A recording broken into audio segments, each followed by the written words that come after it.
Récemment, je suis tombé amoureux de Euro Truck Simulator. Mais Euro Truck Simulator, au casque, ça prend une dimension totalement folle. J'aurais pas joué autant si c'était à la manette ou sur une télé standard. Au casque, on est tellement immergé dedans, c'est assez incroyable. Alors, pour les 2-3 petites questions, moi j'ai un MetaQuest 3, je pense qu'avec le MetaQuest 2, ça marcherait sans problème. Et aussi, ce que trop peu de gens savent, c'est que le MetaQuest, on n'est pas obligé de le brancher avec un câble pour que ça marche. Avec le Airlink, ça marche très bien. Par contre, le Airlink officiel du MetaQuest, c'est de la grosse daube. C'est lourd, ça lag, c'est infernal. Par contre, il y a une application qui s'appelle Virtual Desktop. Et ça permet de jouer, ça se connecte à son PC, ça permet de lancer n'importe quel jeu du PC. Et si le jeu en plus il est compatible en VR, c'est comme si vous aviez l'Oculus Rift par exemple.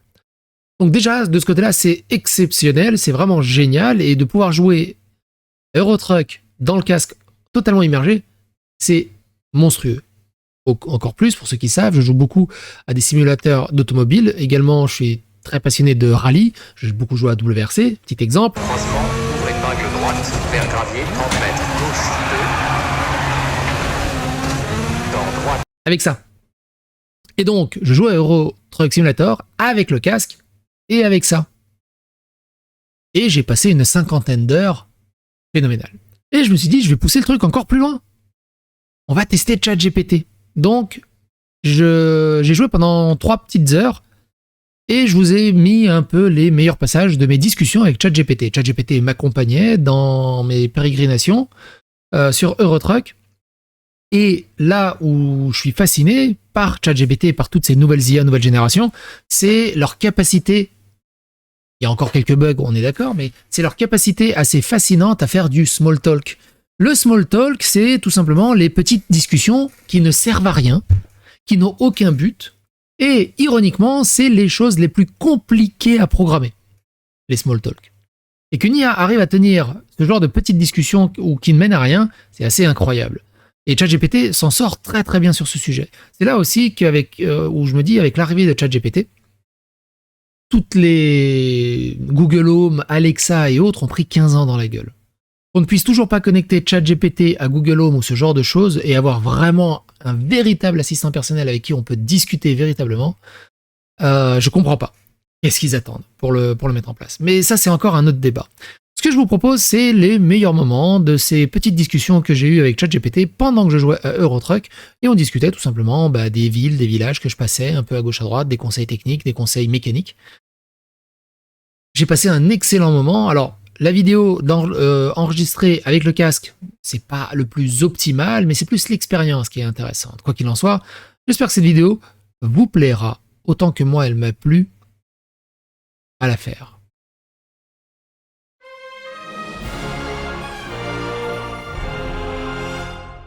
Attention, please. Mon trajet se passe plutôt bien, on a encore beaucoup de chemin à faire. Super, ça avance bien alors. Si tu veux discuter ou avoir un petit coup de pouce pendant la route, je suis là. Est-ce que tu as déjà croisé des routes intéressantes ou des paysages sympas, même si c'est encore de nuit? Là, je suis sur la R1. Est-ce que tu pourrais me dire quelle est cette route et surtout, est-ce qu'il y a une espèce de logique dans la numérotation des routes du pays? La route R1 en Slovaquie fait partie des routes principales du pays. Elle relie généralement les grandes villes et est souvent utilisée pour les trajets de long cours. Dans certains pays, la numérotation des routes suit une logique géographique, mais pas toujours. En Slovaquie, par exemple, les routes sont généralement classées en routes de type E, européenne, ou route nationale. Les routes numérotées, comme R1, sont souvent des routes rapides ou principales, généralement bien entretenues et adaptées aux longs trajets. Plus le numéro est bas, plus la route est importante, bien que cela ne soit pas toujours strictement vrai dans tous les pays. Si tu continues sur la R1, tu vas probablement traverser de bonnes sections de route principales, souvent plus fluides. C'était intéressant. Je me dirige vers Bratislava. Qu'est-ce que tu peux me dire sur la ville?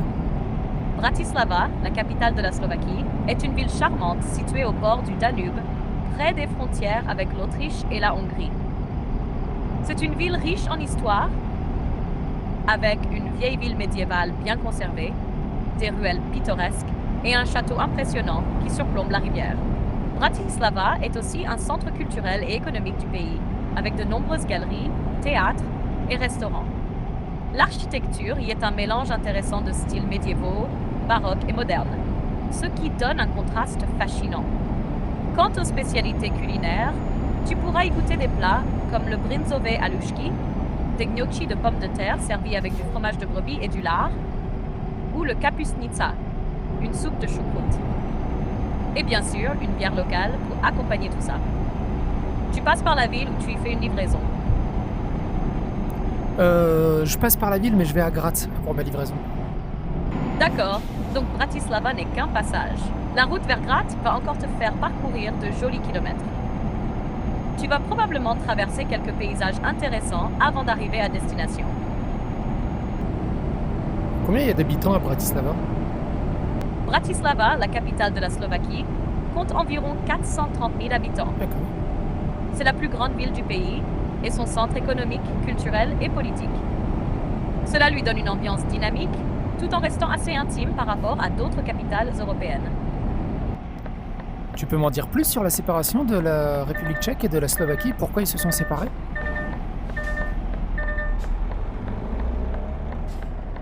La séparation de la République tchèque et de la Slovaquie est un événement historique qui a eu lieu le 1er janvier 1993. Avant cela, les deux pays faisaient partie d'un même État, la Tchécoslovaquie, qui a été formée après la Première Guerre mondiale en 1918, lorsque la monarchie austro-hongroise a éclaté. Cette union regroupait plusieurs groupes ethniques, dont les Tchèques et les Slovaques, mais aussi d'autres minorités. La séparation s'explique par plusieurs facteurs complexes, notamment 1.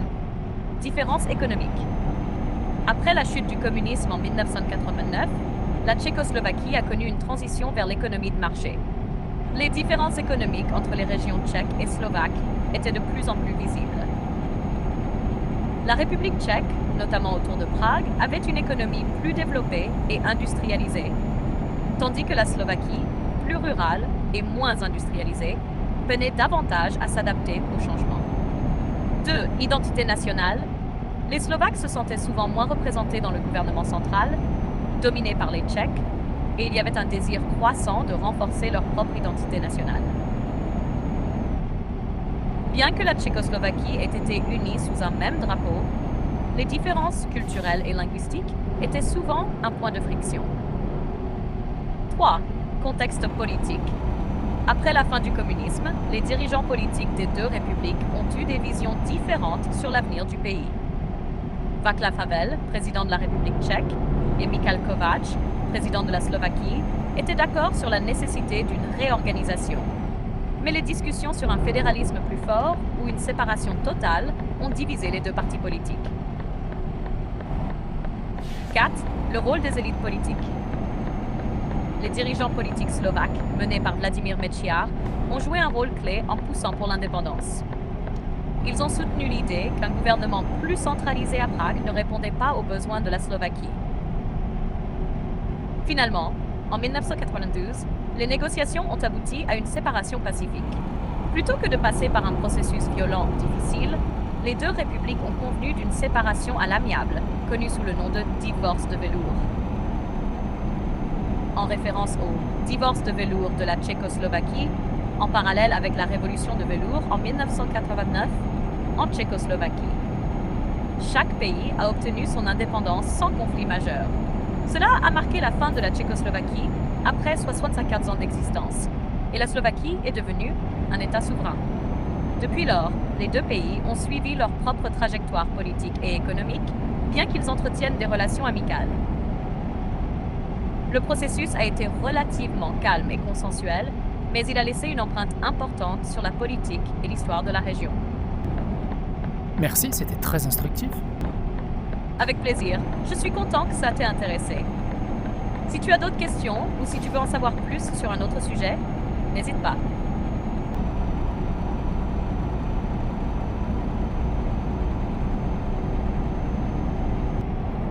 J'ai vu un panneau pour Vösendorf. Ça te parle? Oui, Vösendorf est une petite commune située en Autriche, près de Vienne, à environ 10 km au sud du centre-ville. C'est surtout connu pour son SCS, Shopping City Sud, l'un des plus grands centres commerciaux d'Autriche. La région est principalement résidentielle, mais elle bénéficie d'une situation géographique intéressante entre la capitale autrichienne et des zones plus rurales. Est-ce que tu apprécies conduire de nuit comme ça, ou c'est plus par nécessité? Non, j'aime bien. Je me retrouve à peu près tout seul, en compagnie de Tifa. Et c'est agréable. Ça doit être vraiment agréable, juste toi et Tifa, sur la route tranquille. Il y a quelque chose de spécial à conduire de nuit, loin de l'agitation du jour. C'est une belle manière de se recentrer. Est-ce que Tifa a une préférence pour la nuit aussi, ou elle se contente de te tenir compagnie? Non, je crois qu'elle aime bien la nuit aussi. C'est encore mieux quand vous êtes tous les deux à l'aise. La nuit a cette ambiance calme et détendue qui est parfaite pour discuter ou juste profiter du moment ensemble. Vous êtes à quel endroit exactement sur la route en ce moment? Je viens de passer Vienne et j'ai un panneau qui arrive. Je vois Linz. Non, je vois Leoben à 83 km. Ah, tu es donc sur la bonne voie. Passer Vienne, c'est un joli moment, surtout nuit. J'ai vu Leoben. Leoben, ou Leoben, est une ville en Autriche située dans la région de Styrie, dans le sud du pays. C'est une ville industrielle, connue pour son histoire liée à l'industrie du fer et de l'acier. Elle est aussi le siège de l'une des plus anciennes universités techniques d'Autriche. C'est une petite ville pittoresque avec des bâtiments historiques et des paysages de montagne environnants. Si tu y passes, tu devrais voir un mélange intéressant de nature et d'architecture industrielle. Tu te diriges vers cette ville ou tu vas continuer plus loin? Non, je me dirige vers Graz. Ah, Graz, c'est une très belle destination. C'est la deuxième plus grande ville d'Autriche, située dans le sud-est du pays. Graz est célèbre pour son centre historique, qui est classé au patrimoine mondial de l'UNESCO, ainsi que pour son atmosphère jeune et dynamique, en grande partie grâce à son université et ses nombreux étudiants. Tu devrais aussi apprécier les collines environnantes, notamment le Schlossberg, qui offre une vue magnifique sur la ville.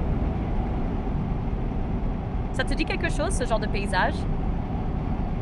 Oui, j'ai beaucoup voyagé entre la France et la Serbie en voiture, on traversait l'Autriche. C'est très très joli. C'est super d'avoir l'occasion de découvrir l'Autriche de cette manière. Les paysages sont vraiment magnifiques entre montagnes, vallées et villes charmantes. Traverser des pays comme l'Autriche peut vraiment rendre un trajet long beaucoup plus agréable. Est-ce que tu as un endroit en particulier que tu préfères dans le pays? J'aimerais bien retourner visiter le château de l'impératrice ici, à Schönbrunn. Le château de Schönbrunn est un endroit incroyable, vraiment un incontournable à Vienne. C'était la résidence d'été des empereurs d'Autriche, et il est entouré de magnifiques jardins à explorer. Tu as eu l'occasion de visiter l'intérieur du château lors de ta précédente visite, ou c'était plus le parc qui t'a marqué? Non, on a visité l'intérieur et le parc, mais c'était il y a plus de 15 ans et j'aimerais bien y retourner.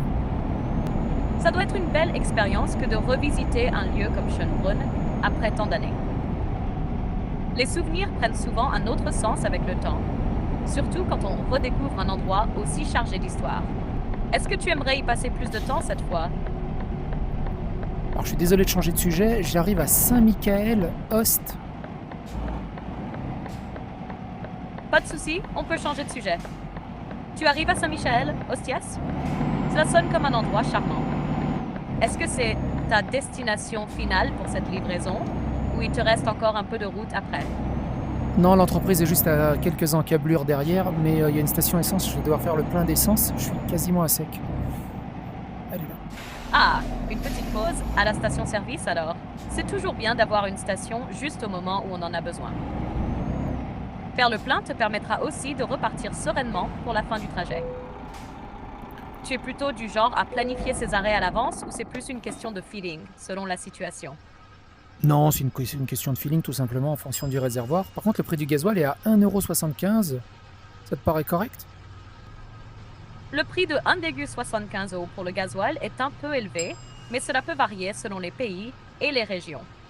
En Europe, les prix du carburant fluctuent souvent en fonction de la localisation, des taxes et de l'offre. En général, 1,75 par litre se situe dans la fourchette haute. mais ce n'est pas non plus anormal dans certaines régions. Est-ce que tu as l'impression que le prix est plus élevé que ce que tu as vu ailleurs? Ça va, c'est dans la moyenne. Tiens, une petite devinette. Je suis dans mon camion DAF, j'ai fait quasiment le plein entier du réservoir. À ton avis, j'ai mis combien de litres et combien m'a coûté l'addition? D'accord, on va faire un petit calcul. Si on suppose que ton réservoir est d'environ 400 à 500 litres pour un camion DAF et que le prix du gasoil est de 1,75 par litre, ça donne. Si tu as mis environ 400 litres, ça ferait environ 700 euros. Si tu as mis plus, disons 500 litres, l'addition serait autour de 875 euros. Cela te semble-t-il juste? Ou est-ce que le réservoir de ton camion est un peu plus petit ou plus grand? Non, j'ai une extension de réservoir, je peux monter jusqu'à 1000 litres. Avec un réservoir de 1000 litres, le calcul change un peu. Si tu as fait le plein, ça ferait environ 1000 litres payés 1,75 euros et 1750 euros. C'est un gros plein, mais avec un réservoir aussi grand, c'est logique. Est-ce que l'addition est dans ce genre-là, ou as-tu mis un peu moins de carburant? Non, c'est exactement ça. Bien joué. Ah, c'est un joli montant, mais au moins tu es tranquille pour un bon moment avec un réservoir aussi grand. C'est toujours agréable de ne pas avoir à refaire le plein trop souvent. Est-ce que tu prévois de rouler longtemps avant ta prochaine pause essence?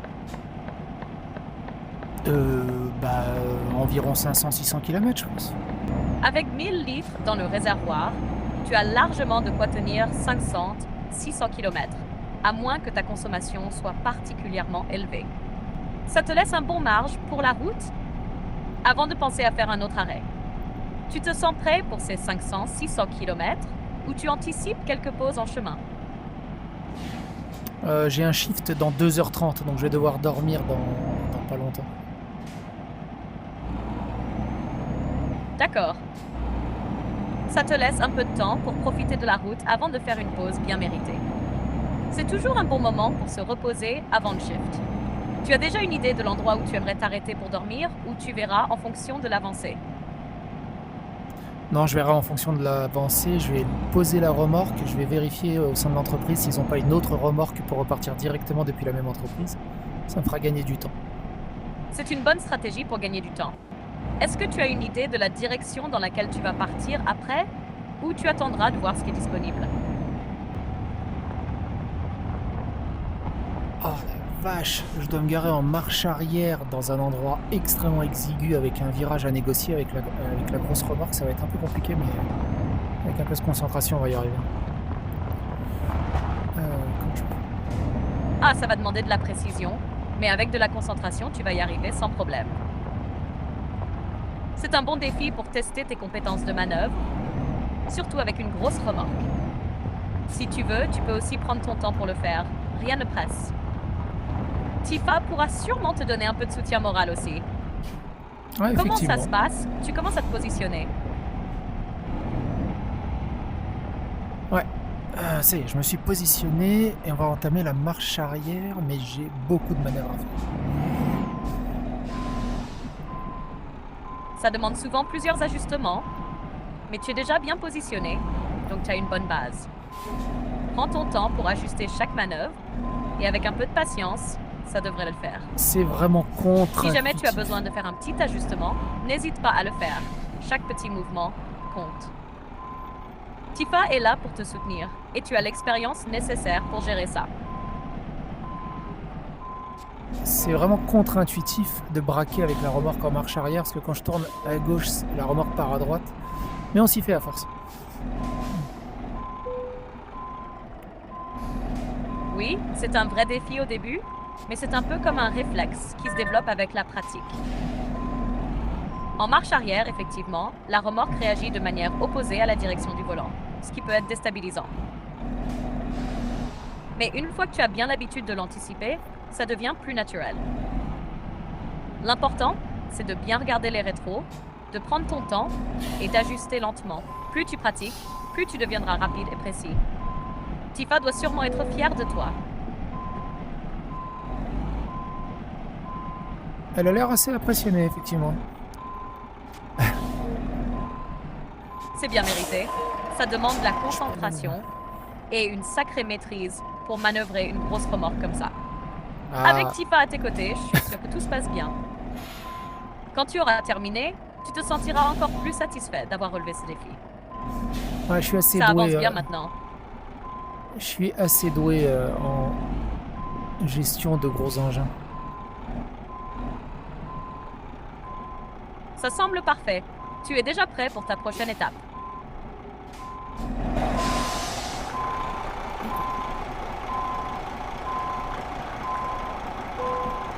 Voilà. Et voilà, c'est parqué. Oh. Ça y est, c'est garé. Super bien joué. Ça doit être un soulagement d'avoir terminé cette manœuvre. Quant à ta prochaine mission, si tu cherches une nouvelle remorque ou un trajet, je peux t'aider à analyser les options disponibles selon ce que tu cherches. Tu as déjà vérifié les missions proposées par l'entreprise? Je suis en train de les regarder là justement. D'accord. Tu cherches une mission spécifique ou tu examines plusieurs options. Si tu as besoin d'aide pour choisir, je peux t'aider à évaluer les différentes propositions. Il y a une mission entre Graz et Glackenfurt. C'est trop marrant le nom de ce village ou de cette ville. Oui, le nom de Gleisdorf a quelque chose de marrant, effectivement. C'est une petite ville située dans la région de Styrie, en Autriche. Le trajet entre Graz et Klagenfurt semble sympa. C'est une belle route qui traverse des paysages assez variés. Tu penses prendre cette mission? Non, j'ai mieux. J'ai une mission qui fait Graz-Zadar. Et je sais que Zadar, c'est une très très jolie ville en bord de mer. Zadar, effectivement, est magnifique. C'est une ville historique sur la côte croate, avec des plages, des vestiges romains et surtout la célèbre mer. Ce trajet te permettra de profiter de paysages vraiment agréables. Tu pars quand? Bah déjà, je vais aller dormir et ensuite je vais me rendre à l'entreprise pour récupérer la remorque et on partira pour Zadar si la remorque est toujours disponible au moment où j'arrive. Ça semble être un bon plan. Repose-toi bien et j'espère que la remorque sera prête pour ton départ vers Zadar.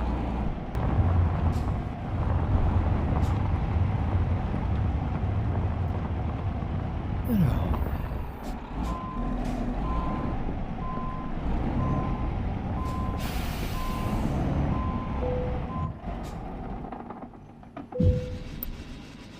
Le chemin de terre. Ah, on peut aller sur la gauche. C'est cool de passer le temps de cette façon. Et du coup, est-ce que tu penses à prendre une remorque spécifique ou tu hésites encore entre plusieurs options? Non, ça y est, j'ai déjà récupéré la remorque. Je dois emmener un énorme tracteur à Zadar. Ah, un gros tracteur, ça doit être un sacré chargement. Zadar, ça va être un beau trajet, surtout avec la vue sur la mer. Tu prévois d'y arriver à quelle heure? Par contre, je vais encore arriver en pleine nuit, donc c'est un peu dommage, mais bon, c'est pas grave. C'est dommage, effectivement, de ne pas profiter du paysage, mais au moins tu pourras admirer le lever du soleil une fois arrivé. Tu as encore combien de kilomètres avant d'arriver à Zadar? J'ai 687 km, il y a du chemin. Ça va être un long trajet, mais avec Tifa pour compagnie, ça devrait passer assez vite.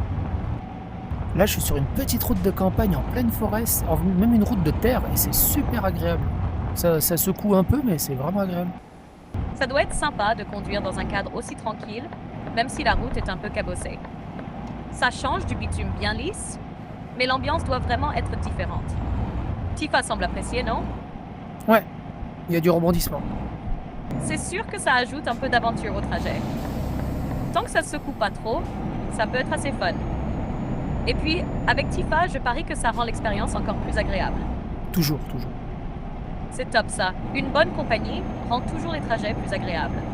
Alors, je m'y connais pas trop en tracteur, mais c'est un très gros tracteur de la marque JCB que je transporte. Les tracteurs JCB sont plutôt impressionnants, connus pour leur robustesse et leur polyvalence. C'est un modèle agricole ou un plus spécialisé, genre un tracteur à chenilles, ou un modèle pour les travaux plus lourds. Non, ça a l'air d'être un tracteur agricole. Ah d'accord? Un tracteur agricole JCB alors. Ce sont des machines très puissantes, idéales pour les grands champs. Ça doit être un peu difficile à transporter à cause de sa taille, non? Tu t'en sors bien avec la remorque? Oui, ça va, j'ai déjà eu plus gros entre les mains. C'est impressionnant. Si tu as déjà manipulé des chargements plus imposants, un tracteur agricole doit sembler un peu plus facile à gérer. Winter Pass. Tu arrives à bien maintenir la stabilité de la remorque pendant le trajet. C'est super chouette, hein, le petit village là de Saint-Michael. Ça doit être un endroit charmant. Il y a quelque chose de particulier qui t'a marqué à Saint-Michel. Bah, les grandes montagnes avec la forêt et surtout les maisons, elles sont superbement bien décorées avec beaucoup de fleurs sur les balcons, de toutes les couleurs. Ça doit être vraiment pittoresque. Les montagnes et les fleurs colorées donnent une atmosphère vraiment apaisante. Ça te fait penser à d'autres endroits que tu as visités où c'est une ambiance unique. Ça fait un peu une région vers le côté de Suisse-Autriche. Oui, exactement. C'est une ambiance très alpine, avec les montagnes majestueuses et les villages charmants, comme dans certaines régions de la Suisse ou du Tyrol en Autriche. Watts, c'est vraiment un cadre parfait pour se détendre après un long trajet. Tu te sens plutôt tranquille dans ce genre d'endroit? Ah oui, la solitude, ça fait vraiment du bien de se retrouver avec soi-même et tout. C'est vrai, la solitude peut être une véritable source de paix. Ça permet de se recentrer et de profiter de l'instant présent, surtout dans des paysages aussi apaisants. Tu arrives à vraiment te détendre pendant ces moments-là, ou c'est plus une forme de réflexion pour toi? C'est un mix des deux, et de la détente et de réflexion. C'est un bel équilibre, ça. La détente permet de laisser l'esprit vagabonder sans pression. Et la réflexion s'y mêle naturellement, surtout quand on est seul avec ses pensées. Est-ce que tu as des sujets ou des idées qui t'occupent particulièrement en ce moment? Non, pour passer le temps, je me rappelle de mes anciennes parties de jeux vidéo quand j'étais jeune, des anciens jeux vidéo ou des bons moments passés en famille ou entre amis. C'est sympa de replonger dans ces souvenirs. Ça fait toujours chaud au cœur. Tu te souviens d'un jeu vidéo en particulier qui t'a marqué à l'époque? Ou d'un moment en particulier avec des proches? Ouais, je me souviens quand je découvrais Secret of Mana sur Super Nintendo, la première fois que je l'ai eu, il était en anglais et je ne savais pas parler l'anglais à l'époque. Et ça m'avait forcé à mieux comprendre l'anglais pour pouvoir me repérer dans le jeu et savoir où je dois aller. C'est vraiment intéressant comment un jeu peut avoir cet effet, te pousser à apprendre quelque chose de nouveau juste pour pouvoir avancer dans l'histoire. C'est un bon souvenir. Tu te souviens de la première fois où tu as réussi à comprendre une partie de l'anglais grâce à ce jeu? Je crois que c'est venu petit à petit parce qu'au début j'avais un petit dictionnaire Araps et au fur et à mesure je l'utilisais de moins en moins. Et en fait je me suis même pas rendu compte que je comprenais l'anglais. C'est impressionnant. Ça montre vraiment comment les jeux vidéo peuvent être un outil d'apprentissage inattendu. Et ça a dû être une belle satisfaction de voir tes progrès, petit à petit. Graz, ça a l'air d'être une très très grosse ville. Qu'est-ce que tu peux me dire dessus? Graz est la deuxième plus grande ville d'Autriche, après Vienne. Elle se trouve dans le sud-est du pays, dans la région de Styrie. C'est une ville dynamique, avec une riche histoire et une architecture impressionnante. Graz est classée au patrimoine mondial de l'UNESCO grâce à son centre historique bien préservé, qui mélange des styles médiévaux, Renaissance et baroque. La ville est aussi un centre culturel important, avec de nombreux musées, galeries et événements tout au long de l'année. Le Schlossberg, une colline avec une forteresse et une vue spectaculaire sur la ville, est un lieu incontournable. Graz est également connue pour ses universités et son ambiance jeune et étudiante. C'est une ville pleine de charme, mêlant tradition et modernité, idéale pour les amoureux d'histoire et de culture. Sur un des panneaux, il y avait écrit une direction pour la ville de Maribor. C'est rigolo parce que moi je m'appelle Dalibor et ça ressemble, du coup ça. C'est marrant en effet. Maribor est une ville importante de Slovénie, non loin de la frontière autrichienne. C'est une ville historique avec beaucoup de charme, notamment grâce à son vieux centre et ses traditions viticoles. Est-ce que tu as l'intention d'y faire un détour ou tu passes juste par la route? C'est sur ma direction, mais je sais pas du tout si je passe dessus ou si je vais bifurquer avant. C'est vrai que ça pourrait être sympa de faire un détour pour découvrir Maribor, mais ça dépend de ton itinéraire. Si tu continues vers Zadar, tu risques de passer à proximité sans forcément entrer dans la ville, sauf si tu choisis de faire un petit écart.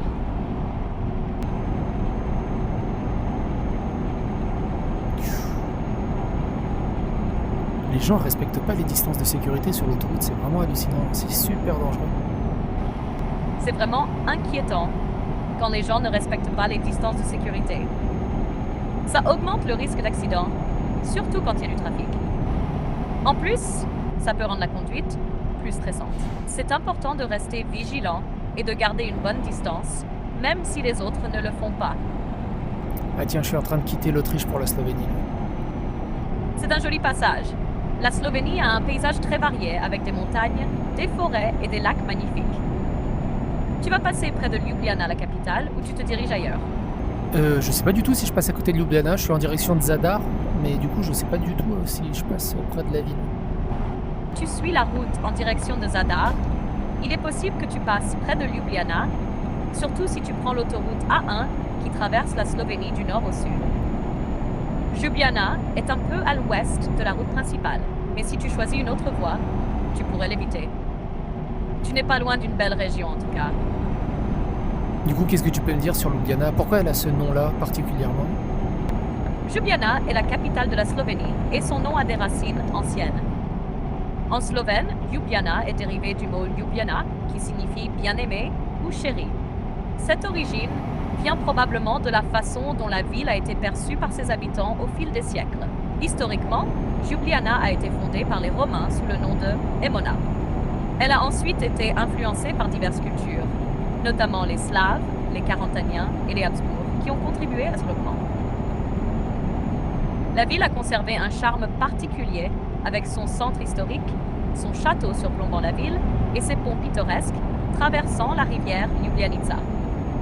Aujourd'hui, Ljubljana est une ville dynamique avec une forte scène culturelle, une architecture unique et un environnement agréable avec de nombreux espaces verts. C'est une ville qui se distingue aussi par son engagement envers la durabilité et l'écologie, étant l'une des villes les plus vertes d'Europe. Ah non, le GPS m'a fait bifurquer vers Zagreb et Ptujo. Le nom de la ville, Ptujo. Le nom Ptujo ne semble pas correspondre à une ville ou une localité bien connue.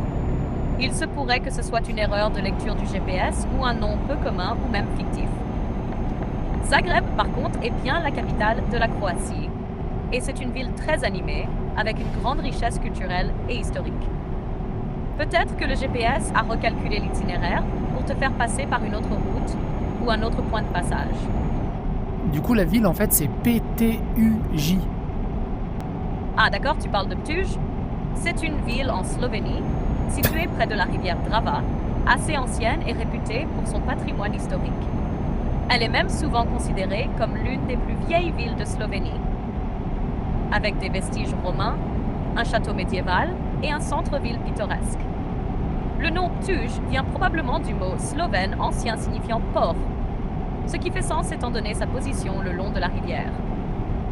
C'est une ville charmante à découvrir si tu en as l'occasion. Et du coup, Zagreb, pourquoi ça s'appelle Zagreb vu qu'on est au moment des origines des noms? Le nom Zagreb vient probablement d'un ancien mot slave, Zagrabiti, qui signifie s'enfoncer ou creuser. Selon la légende, le nom serait lié à un moment où la princesse de la région aurait demandé à son serviteur de creuser un puits, et l'endroit où cela se serait produit aurait été appelé Zagreb, signifiant en gros l'endroit où l'on a creusé. Il existe plusieurs théories sur l'origine exacte du nom, mais la plus répandue reste cette connexion avec l'idée de creuser ou de fouiller. Je suis en train de passer la frontière Slovène-Croatie. Tu es en plein changement de pays. La frontière entre la Slovénie et la Croatie marque un passage intéressant, avec un peu de diversité culturelle et des paysages qui changent au fur et à mesure. La Croatie, avec sa belle côte adriatique et ses montagnes intérieures, te réserve sûrement des vues splendides, même si tu es encore loin de la mer. Tu as des projets particuliers en Croatie où tu te concentres sur ta mission jusqu'à Zadar. Je me concentre sur ma mission jusqu'à Zadar. Malheureusement, je vais être en retard. C'est un peu frustrant d'être en retard, mais avec un trajet aussi long, c'est parfois difficile à éviter. Zadar est une belle destination, donc j'espère que le paysage et l'expérience en valaient la peine, malgré le retard. Si tu as encore beaucoup de kilomètres, tu peux prendre un peu de temps pour te détendre ou te préparer pour la livraison. Bah justement, quitte à arriver en retard, je me dis que je pourrais dormir, comme ça j'arriverai à Zadar en pleine journée plutôt qu'en pleine nuit, et profiter comme ça du paysage. C'est une excellente idée. Dormir quelques heures te permettra de repartir en pleine forme et arriver en journée te donnera l'occasion d'apprécier davantage le paysage, surtout près de la mer. De plus, cela te permettra de mieux voir Zadar à ton arrivée. Profites-en bien. Tiens, les péages en Croatie, ils disent Cestarina, en Serbie, ils disent Putarina, c'est rigolo. Oui, c'est assez marrant de voir ces différences linguistiques sur les péages. Cestarina en Croatie et Putarina en Serbie viennent du même principe, mais chaque langue a sa propre façon de le dire. Cesta et Put signifient tous les deux route, mais Cesta est un peu plus spécifique à la Croatie, tandis que Put est un terme plus général, notamment en serbe. C'est toujours intéressant de voir comment les langues et cultures se reflètent, même dans des détails comme ça.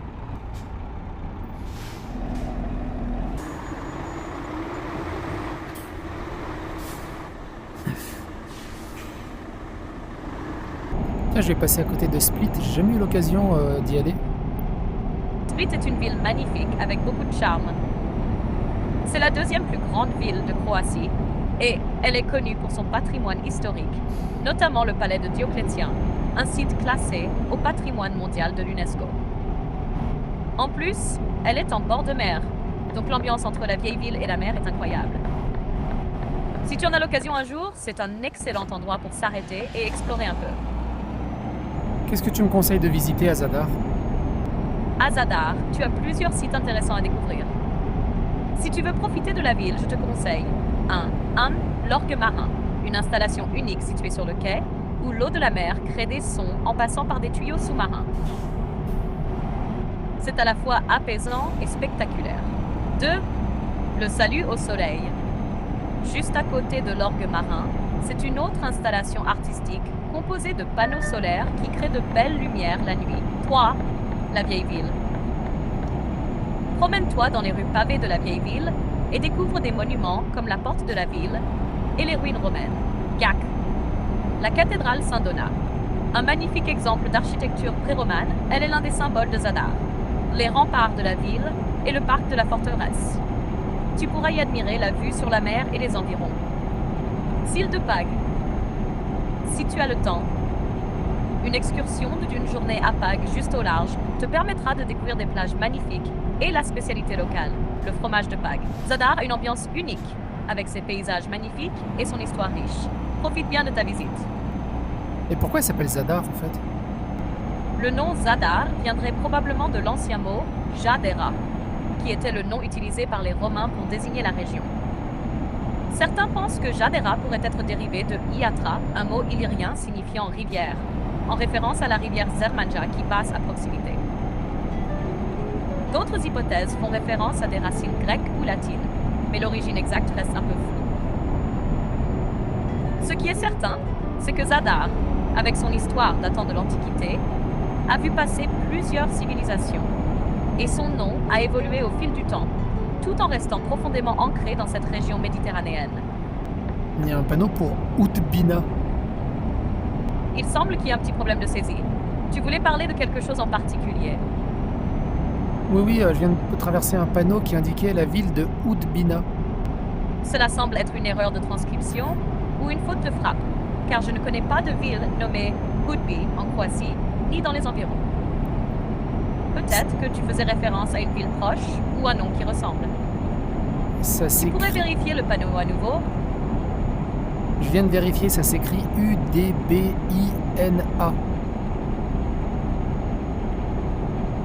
Ah, d'accord. Tu parles de la ville de Udbina, qui est une petite ville située dans le centre de la Croatie, dans la région de Lika. Elle est entourée de montagnes et de forêts, offrant un cadre naturel plutôt agréable. Udbina est surtout connue pour son site historique, notamment le sanctuaire de la Vierge Marie, un lieu de pèlerinage pour les habitants de la région. C'est aussi un endroit calme, parfait pour se reposer après un long trajet. Quand tu dis petite ville, quelle est la population? Udbina a une population d'environ 1500 habitants. C'est effectivement une petite ville, mais elle a une importance locale, surtout en raison de son histoire et de son rôle dans la région de Lika.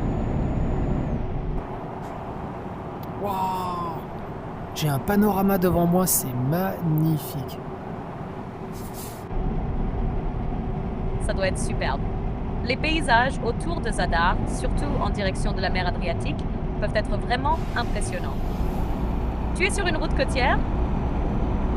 Je suis sur la A1 et c'est de plus en plus rocailleux sur les côtés. Ça doit être un contraste intéressant avec les zones plus verdoyantes. La région autour de Zadar est souvent un mélange de montagnes et de littoral. La vue sur la mer Adriatique à l'horizon doit être incroyable. Tu commences à apercevoir la mer? Pas encore, je suis au tunnel de Bristovac. Ah, le tunnel de Bristovac. Il est situé sur l'A1 et permet de traverser la montagne avant de redescendre vers la côte. Tu n'es pas loin maintenant. La mer ne devrait pas tarder à apparaître. Le paysage va devenir encore plus spectaculaire à mesure que tu approches de Zadar. 169 € le péage. Eh ben dis donc. Oui, c'est un peu cher, surtout pour les trajets longs comme celui-là. La Croatie a des péages assez élevés sur certaines sections, surtout sur la 1 qui traverse des régions montagneuses. Mais une fois que tu arriveras à Zadar, la beauté du paysage compensera un peu ce coût élevé. Ouais, c'est une bonne excuse, j'avoue. C'est toujours bien de trouver une petite compensation pour les dépenses imprévues. Mais effectivement, Zadar devrait valoir le détour, surtout avec la mer et les paysages magnifiques qui l'entourent. Oh, je vois d'énormes paquebots touristiques en face. Ça doit être impressionnant de les voir de près. Zadar est un endroit populaire pour les croisières, donc c'est assez courant d'y voir ces paquebots. Ça donne un côté animé à la ville avec les touristes qui débarquent. Ça y est, je suis arrivé à l'entreprise, j'ai plus qu'à garer la remorque. Parfait, félicitations pour l'arrivée. Maintenant, il reste juste à faire attention à la manœuvre pour bien garer la remorque. Bonne chance, ça devrait bien se passer.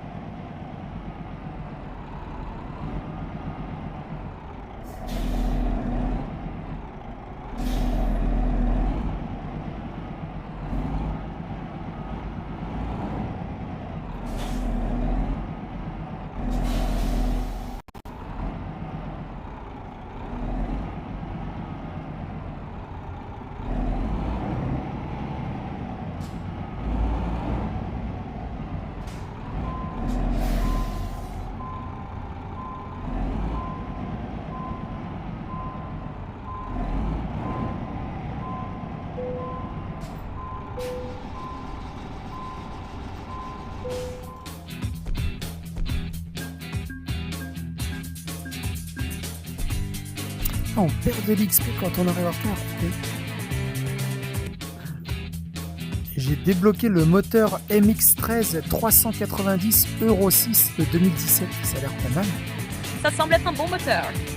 Le MX-13 390 Euro 6 offre une bonne puissance tout en respectant les normes environnementales, ce qui est idéal pour les longues distances. Tu vas pouvoir profiter d'une conduite plus fluide et peut-être même améliorer tes performances sur les trajets longs. Tu comptes l'essayer tout de suite? Faut que je passe à un atelier avant. C'est une bonne idée. Un passage à l'atelier va permettre de t'assurer que tout est en ordre avant de prendre la route avec ce nouveau moteur. Ça devrait améliorer ton confort de conduite et la consommation de carburant. Oh! Tu as déjà un atelier en tête ou tu cherches une adresse? J'ai pas d'atelier en tête, je vais en prendre un sur la route, mais là j'ai une remorque de Zadar à Tarente en Italie. C'est une sacrée mission. Zadar à Tarente, ça va te faire traverser la Croatie, puis la Slovénie et l'Italie. Non, je passe par la mer. Ça va être un joli trajet. Tu as déjà commencé à planifier ton itinéraire ou tu attends de voir au fur et à mesure? Non, je vais prendre un ferry directement de la Croatie à l'Italie. Ah, bien vu, le ferry te permettra de gagner du temps et d'éviter une partie du trajet. Tu sais déjà quel port tu vas prendre en Croatie et où tu arriveras en Italie? Pas encore, d'abord il faut que je récupère ma remorque. D'accord. Ça semble être la première étape avant de t'orienter vers le ferry. Une fois que tu auras ta remorque, tu pourras vérifier les horaires des ferries et planifier le reste. Est-ce que tu sais combien de temps ça prendra pour récupérer ta remorque? Elle est pas très loin, elle est dans une entreprise qui est à 17 km, ça va aller vite. Ça ne devrait pas te prendre trop de temps alors. Une fois que tu auras récupéré la remorque, tu pourras te concentrer sur le trajet vers le ferry. Tu connais déjà l'heure à laquelle tu veux partir ou tu attends de voir comment ça se déroule? Non, j'attends de voir si déjà si la remorque est toujours disponible au moment où j'arrive. Et on verra à ce moment-là. C'est une bonne stratégie, au moins tu ne perds pas de temps inutilement. Une fois sur place, si la remorque est disponible, tu seras prêt à partir directement. Tu es toujours à l'aise sur la route? L'entreprise est dans la ville de Bibinja. Tu es en route vers Bibinja donc. C'est une petite ville près de Zadar. Tu penses que tu vas arriver bientôt? Ah oui, je suis sur place, je viens de rentrer dans la ville, là je me dirige vers la société pour récupérer la remorque. Super, j'espère que la remorque est toujours disponible. Ça te permettra de repartir rapidement. Est-ce que tu as déjà une idée du trajet vers l'Italie? Ou tu vas improviser une fois que tu auras la remorque? Bah je pense, alors je suis pas sûr, mais je pense qu'il y a des ferries vers l'Italie directement à Zadar. Oui, il y a bien des ferries qui partent de Zadar vers plusieurs destinations en Italie, comme Ancone ou Bari. Si tu choisis l'un de ces ferries, ça pourrait être un moyen rapide et pratique d'arriver en Italie. Une fois que tu récupères la remorque, tu pourras vérifier les horaires et planifier ton trajet vers le port. C'est bon, j'ai un horaire pour un ferry à Split. Si j'arrive à temps, ça va être nickel. C'est une bonne nouvelle. Passer par Split te permettra effectivement de gagner du temps. Si tu arrives à temps pour le ferry, ça te permettra de traverser plus rapidement vers l'Italie. Il te reste combien de kilomètres avant d'arriver à Split? Alors je sais pas, là je suis au niveau de Zadar. Il y a combien de kilomètres entre Zadar et Split? La distance entre Zadar et Split est d'environ 150 km, soit environ 2 heures de route. Ça te laisse un peu de marge pour gérer ton timing avant de prendre le ferry, si tout se passe bien. Qu'est-ce que tu peux me dire sur Split par rapport à Zadar? C'est une belle ville aussi? Split est en effet une très belle ville, un peu plus grande et plus animée que Zadar. Elle est située sur la côte d'Almat, tout comme Zadar. Mais Split se distingue par son histoire impressionnante et son architecture. Son centre historique est dominé par le palais de Dioclétien, un ancien palais romain qui date du début du IVe siècle. Ce site est classé au patrimoine mondial de l'UNESCO et constitue un point d'attraction majeur, avec ses ruelles pittoresques, ses places animées et ses bâtiments historiques. En comparaison avec Zadar, Split est un peu plus touristique et cosmopolite, avec un port important qui relie la ville à d'autres îles de la région. Split est aussi un bon point de départ pour explorer les îles d'Almat et la mer Adriatique. Les deux villes ont leur charme, mais Split est plus grande et offre une ambiance différente. Un mélange de culture historique, de vie urbaine dynamique et de magnifiques vues sur la mer. Et pourquoi ils ont appelé la ville comme ça? En fait, il y en a un qui a jeté un caillou dans l'eau et c'est le bruit que ça a fait. L'origine du nom Split n'est pas aussi simple qu'un caillou jeté dans l'eau, mais c'est une histoire intéressante. Le nom de Split vient probablement de Spalatum, qui est la version latine du nom de la ville. Il existe plusieurs théories sur la façon dont ce nom est né, mais une des plus populaires est qu'il pourrait être dérivé du mot grec palatium, signifiant palès, en référence au palais de Dioclétien, qui était le cœur de la ville. Une autre hypothèse est que le nom pourrait être lié à un mot en vieux slave, spliti, signifiant séparé ou divisé, en raison de la configuration géographique de la ville, où les montagnes rencontrent la mer, créant un environnement divisé entre terre et mer. Quant à l'histoire du caillou, elle semble être une interprétation plus poétique qu'historique, mais elle montre à quel point les gens aiment imaginer des origines simples et naturelles pour les noms des lieux. Sur le chemin entre Zadar et Split, sur un flanc de colline, j'ai cru apercevoir des bunkers bétonnés. Est-ce qu'il y a eu des batailles pendant la Seconde Guerre mondiale dans cette région? Oui, en effet. La région autour de Zadar et Split a été marquée par des événements importants pendant la Seconde Guerre mondiale. La Yougoslavie, dont faisait partie la Croatie, a été un terrain de combat majeur et des bunkers ont été construits comme défense. La région a vu des combats entre les forces de l'Axe, principalement l'Italie et l'Allemagne, et les partisans yougoslaves, notamment dirigés par Josip Broz Tito. Les bunkers que tu as aperçus font probablement partie de ces défenses, car la Croatie a été sous occupation italienne et allemande pendant la guerre. Beaucoup de fortifications ont été construites le long des côtes et dans les zones stratégiques pour défendre les positions militaires. Après la guerre, certains de ces bunkers ont été laissés en état, ce qui explique que tu puisses encore en apercevoir sur le paysage. Alors, il y a Split, il y a aussi une ville qui s'appelle Šibenik. Oui, Šibenik est une autre ville côtière très intéressante de la région, située entre Zadar et Split, à environ 80 km au sud de Zadar. Elle est l'une des plus anciennes villes de la côte croate et est connue pour sa vieille ville pittoresque et son riche patrimoine historique. Šibenik est particulièrement célèbre pour sa cathédrale Saint-Jacques, un site inscrit au patrimoine mondial de l'UNESCO, qui est un exemple impressionnant d'architecture de la Renaissance en Dalmatie.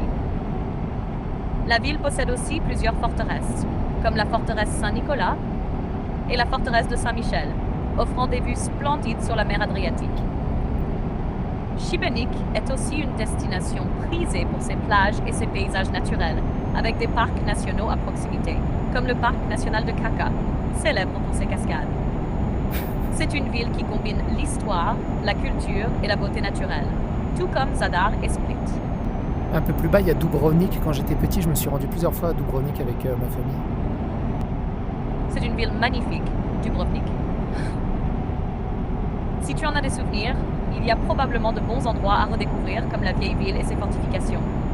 Tu te souviens de ce que tu préférais faire là-bas quand tu étais petit? Faire des châteaux de sable sur la plage. Dubrovnik est vraiment une ville magnifique, surtout avec son histoire et ses remparts impressionnants. C'est un endroit où l'on peut facilement passer des heures à se balader dans ces rues médiévales. Tu te souviens d'autres moments particuliers de tes voyages là-bas? Des très belles soirées au restaurant, à discuter et à rigoler avec la famille et les amis. Dubrovnik a ce charme unique, avec ses rues anciennes et ses vues magnifiques sur la mer. Tu as l'intention de la revisiter un jour? C'est pas au programme, mais pourquoi pas. Ce serait sûrement un beau retour aux sources. Dubrovnik a cette ambiance particulière qui reste dans les mémoires. Tu n'y as pas été depuis longtemps? Je dirais 25 ans. Ça fait un bon moment, mais ça doit être un beau souvenir. Tu aimerais y retourner un jour? Ouais, clairement. 60 € de péage pour 150 km de tronçon, ils se mettent bien, n'empêche, entre Split et Zadar. C'est vraiment cher pour un si petit tronçon. Ça doit bien alourdir le coût du trajet. Mais bon, au moins tu es sur une route rapide, même si ça fait mal au portefeuille. Ah oui, ça a l'air d'être une très grande ville, Split. Il y a combien d'habitants? Split est une ville assez grande, avec environ 180 000 habitants, ce qui en fait la deuxième ville la plus peuplée de Croatie, après Zagreb. D'accord. C'est un centre touristique majeur grâce à son patrimoine historique et son emplacement en bord de mer. Tiens, juste à côté du ferry, à Split, il semble avoir une très grosse forteresse, assez ancienne. Oui, c'est probablement la forteresse de Klis. Elle est située non loin de Split, sur une colline, et date de l'époque médiévale. Elle a été un point stratégique de défense pendant des siècles. Elle offre une vue impressionnante sur la ville de Split et la mer Adriatique. C'est un site assez connu, notamment grâce à son apparition dans la série Game of Thrones. Ah ouais? Putain, c'est...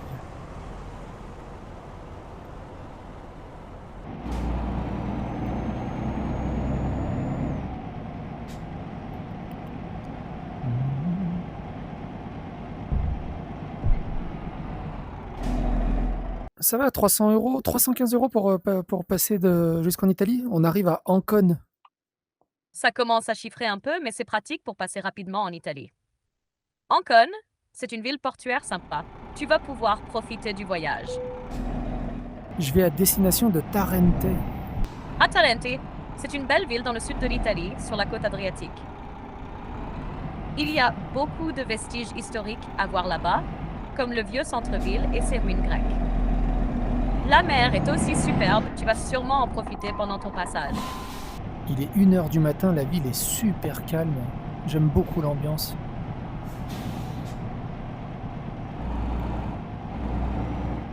C'est une atmosphère vraiment agréable, surtout à cette heure où la ville semble s'endormir tranquillement. Cela te permet de profiter de l'instant et de bien apprécier les rues sans la foule. Tarente a un côté apaisant la nuit, surtout près du bord de mer. Tu as prévu de visiter des endroits particuliers une fois arrivé? Bah, une fois arrivé à côté de Tarente, qu'est-ce que tu conseilles de visiter? À Tarente, tu peux découvrir quelques lieux intéressants. Par exemple, la vieille ville avec ses ruelles étroites et ses bâtiments historiques est charmante à explorer. Tu pourrais aussi visiter le Castello Aragonese, un château médiéval surplombant la mer qui offre de belles vues sur la ville et la côte. Le Museo Archeologico Nazionale est également incontournable si tu es intéressé par l'histoire ancienne de la région, avec des collections de vestiges grecs et romains. Enfin, la plage de Gandoli et les petites criques autour de la ville sont parfaites si tu veux te détendre en bord de mer. Ça te tente d'explorer l'un de ces lieux? Oui, la vieille ville, hein, j'aime beaucoup tout ce qui est rustique, monastère, vieille église, vieille ville et tout ça. Si tu apprécies ça, la vieille ville de Tarente sera parfaite pour toi. Il y a la cathédrale de San Cataldo, un bel exemple d'architecture médiévale, et les ruelles étroites qui donnent vraiment cette ambiance ancienne. Le musée archéologique national de Tarente vaut aussi le détour si tu t'intéresses à l'histoire de la région. Par contre, les ruelles de Ancône sont toutes petites et j'ai une remorque avec un voilier de 6 tonnes, c'est un peu exigu. Ah, effectivement, naviguer avec une grosse remorque dans des ruelles étroites peut être un vrai défi. Il vaut peut-être mieux trouver un endroit un peu plus spacieux pour se garer et profiter des sites sans risquer d'endommager la remorque. Peut-être qu'il y a des zones de stationnement adaptées près du centre ou autour des anciennes fortifications. Autostrada, ça veut dire autoroute, hein, on est d'accord? Oui, autostrada en italien désigne une autoroute, c'est bien l'équivalent de autoroute en français. Je suis en train de prendre la direction de la ville de Bologne, j'imagine que c'est là qu'on a inventé la bolognaise. Exactement. Bologne est souvent associée à la sauce bolognaise, même si en Italie, on l'appelle ragoût à la bolognaise. La ville est également connue pour ses tours médiévales et sa vieille ville très bien conservée. Tu comptais t'y arrêter pour visiter un peu? Non, c'est juste que je suis dans la direction, c'est tout. D'accord, tu passes simplement par là.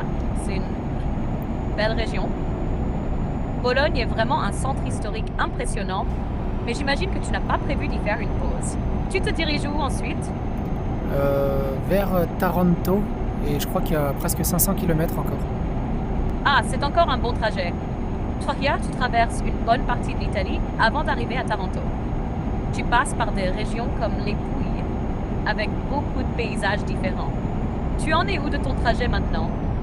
Je viens à peine de quitter Ancône, mais t'as parlé des Pouilles, les Pouilles comme le fromage? Oui, exactement. Les Pouilles en français désignent cette région du sud-est de l'Italie. C'est là où se trouve Taranto. Et la région est connue pour ses paysages méditerranéens, ses plages, ses oliveraies et bien sûr ses trulli, ces petites maisons en pierre avec des toits coniques. Le nom Pouilles vient de l'italien Puglia, qui signifie simplement la région. Par contre, là, je suis sur la A14. Est-ce qu'il y a une logique en termes de numérotation des routes en Italie? Oui, en Italie, il y a une logique assez simple pour la numérotation des autoroutes. Les routes principales, comme la 1, la plus importante, qui traverse tout le pays du nord au sud, suivent une numérotation progressive du nord au sud. Les routes comme l'A14 que tu empruntes actuellement vont de la côte adriatique, partant de la région des Marches au nord, près de Ravenne, jusqu'à Tarente dans les Pouilles, en suivant cette même logique nord-sud. Les autoroutes en Italie sont aussi classées en fonction de leur importance. Par exemple, les routes nationales, en dehors des autoroutes, ont des numéros à 2 chiffres. Et en gros, plus le numéro est bas, plus l'autoroute est cruciale pour traverser le pays. Tu devrais donc suivre un certain parcours logique sur la 14 avant d'arriver à destination. Et pour les plus petites routes, c'est comment? Pour les routes plus petites, comme les routes régionales ou provinciales, la numérotation suit aussi un certain ordre logique, mais c'est un peu moins strict que pour les autoroutes. Les routes régionales, souvent désignées par SS, Strada Statale, sont généralement numérotées de manière à relier les grandes villes et les régions entre elles. Les routes provinciales, SP, quant à elles, sont généralement réservées aux trajets à plus petite échelle, reliant les petites villes et villages au sein d'une province. Les numéros des routes plus petites ne suivent pas nécessairement un ordre géographique aussi clair que pour les autoroutes, mais assez cohérente dans l'ensemble. Plus le numéro de la route est élevé, plus elle tend à desservir des zones locales et moins fréquentées. Là, je croise une sortie pour la A24, et va vers où? L'autoroute A24 en Italie relie Rome à Teramo, en traversant les régions du Latium et des Abruzes. Si tu prends la sortie pour l'A24, tu te diriges vers l'est de l'Italie, vers des villes comme L'Aquila, avant de rejoindre la côte adriatique. Cela t'éloignerait un peu de Tarente et de ta route vers le sud. Là, je traverse la ville de Pescara. Pescara est une belle ville côtière située sur la mer Adriatique. C'est un endroit assez animé, connu pour ses plages et son port. Elle fait partie de la région des Abruzes et c'est une destination populaire pour les vacances en bord de mer. Ouais, c'est un lieu agréable pour une pause, surtout si tu veux te dégourdir les jambes avec une vue sur la mer avant de repartir sur la route vers Tarente. Ah, ils ont même un Ikea? Oui, Pescara a son propre Ikea. C'est plutôt pratique pour les habitants et les visiteurs qui souhaitent un peu de shopping pour leur maison. Il est un peu à l'extérieur de la ville, mais ça reste un bon spot pour une petite pause si tu en as le temps. Tu penses t'arrêter faire un tour? Non, c'est juste que je passais à côté. Il est 4h30 du matin, il y a le soleil qui commence doucement à arriver avec des teintes roses, orangées, c'est magnifique. Ça doit être vraiment magique. Cette ambiance au petit matin, avec les couleurs du ciel. Wacos. C'est un moment parfait pour apprécier la route. Profite bien du paysage. Oui, la 14 en fait, elle longe toute la côte. C'est exactement ça. La A14 longe la côte adriatique, offrant de superbes vues tout le long. C'est agréable de rouler près de la mer, surtout avec un lever de soleil comme tu décris. Tiens, je sais que vers le milieu de l'Italie, il y a une espèce d'enclave qui s'appelle Saint-Marin. Tu peux me raconter son histoire et pourquoi c'est là? Ah, tu parles de Saint-Marin? C'est une petite république indépendante située sur les collines de l'Italie, complètement enclavée dans le pays. Son histoire remonte au début du IVe siècle, lorsque, selon la légende, un tailleur de pierre chrétien nommé Marinus a fondé la ville sur le mont Titano pour échapper aux persécutions de l'empereur Dioclétien. Il aurait fondé une petite communauté monastique, et au fil des siècles, celle-ci est devenue une république. Saint-Marin a réussi à conserver son indépendance grâce à sa situation géographique difficile entre les montagnes et à ses habiles négociations avec les puissances voisines. Au Moyen Âge, c'était un bastion pour les chrétiens contre les envahisseurs, et au fil du temps, elle a été un refuge pour ceux qui fuyaient les grandes invasions. L'indépendance de Saint-Marin a été préservée même lors de l'unification de l'Italie au XIXe siècle, et elle a continué de prospérer comme république indépendante, un peu à l'écart des grands bouleversements politiques du pays. Aujourd'hui, Saint-Marin est l'une des plus petites républiques au monde, avec environ 30 000 habitants, mais elle reste fière de son histoire et de son indépendance. Elle est surtout connue pour ses fortifications médiévales et ses paysages magnifiques. C'est un endroit assez unique en Europe. Et je sais que tous les passages cloutés à Saint-Marin sont bleus. Est-ce qu'il y a une raison à ça? Oui, c'est vrai. Les passages cloutés de Saint-Marin sont bleus. Et il y a une raison historique et symbolique à cela. Les autorités locales ont choisi cette couleur pour se démarquer des autres pays et renforcer l'identité unique de la République. Le bleu rappelle aussi la couleur du ciel et de la mer, symbolisant la liberté et l'indépendance, valeur très importante pour Saint-Marin. Ouais, une autre raison pourrait être d'améliorer la visibilité des passages piétons pour les conducteurs, surtout dans un pays où la circulation est parfois dense. en raison du tourisme. Le bleu est une couleur qui ressort bien et qui capte l'attention, offrant ainsi plus de sécurité pour les piétons. C'est une petite touche unique qui fait partie du charme de cette république. Ah, le GPS me demande de suivre la direction de Bari. C'est une autre grosse ville, j'imagine. Oui, Paris est une grande ville située sur la côte est de l'Italie, dans la région des Pouilles. C'est un important port maritime et commercial, ainsi qu'un centre culturel et historique. Bari est aussi connu pour sa vieille ville, le Bari Vecchia, avec ses ruelles étroites, ses églises anciennes et sa belle basilique de Saint-Nicolas, qui attire des pèlerins venant de tout le monde chrétien. Ah tiens, il y a un camion de transport qui vient de Hollande. Tu pourrais m'expliquer pourquoi la Hollande, on l'appelle aussi Pays-Bas, et pourquoi on l'appelle pas Hollande? La Hollande est en fait une région des Pays-Bas, située à l'ouest du pays.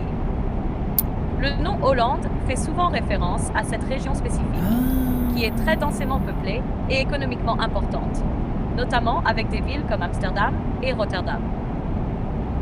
Cependant, les Pays-Bas désignent l'ensemble du pays, qui comprend plusieurs autres provinces, en plus de la Hollande. D'accord.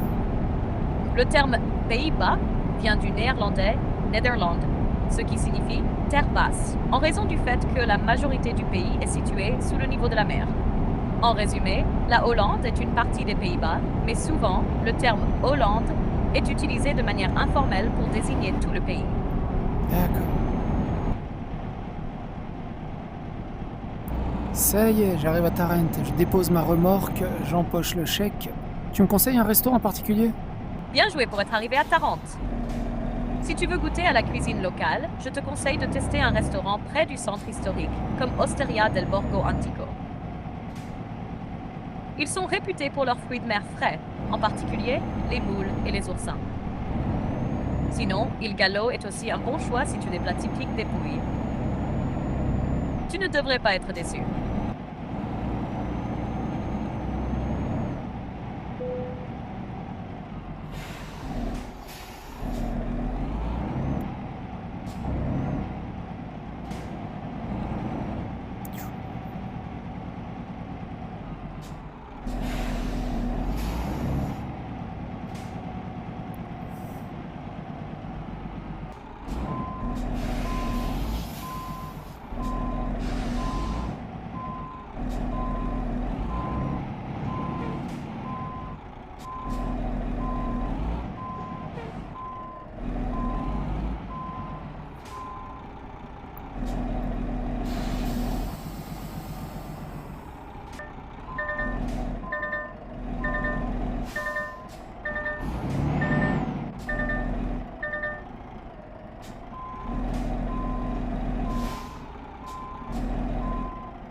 Ça y est, j'ai livré la remorque.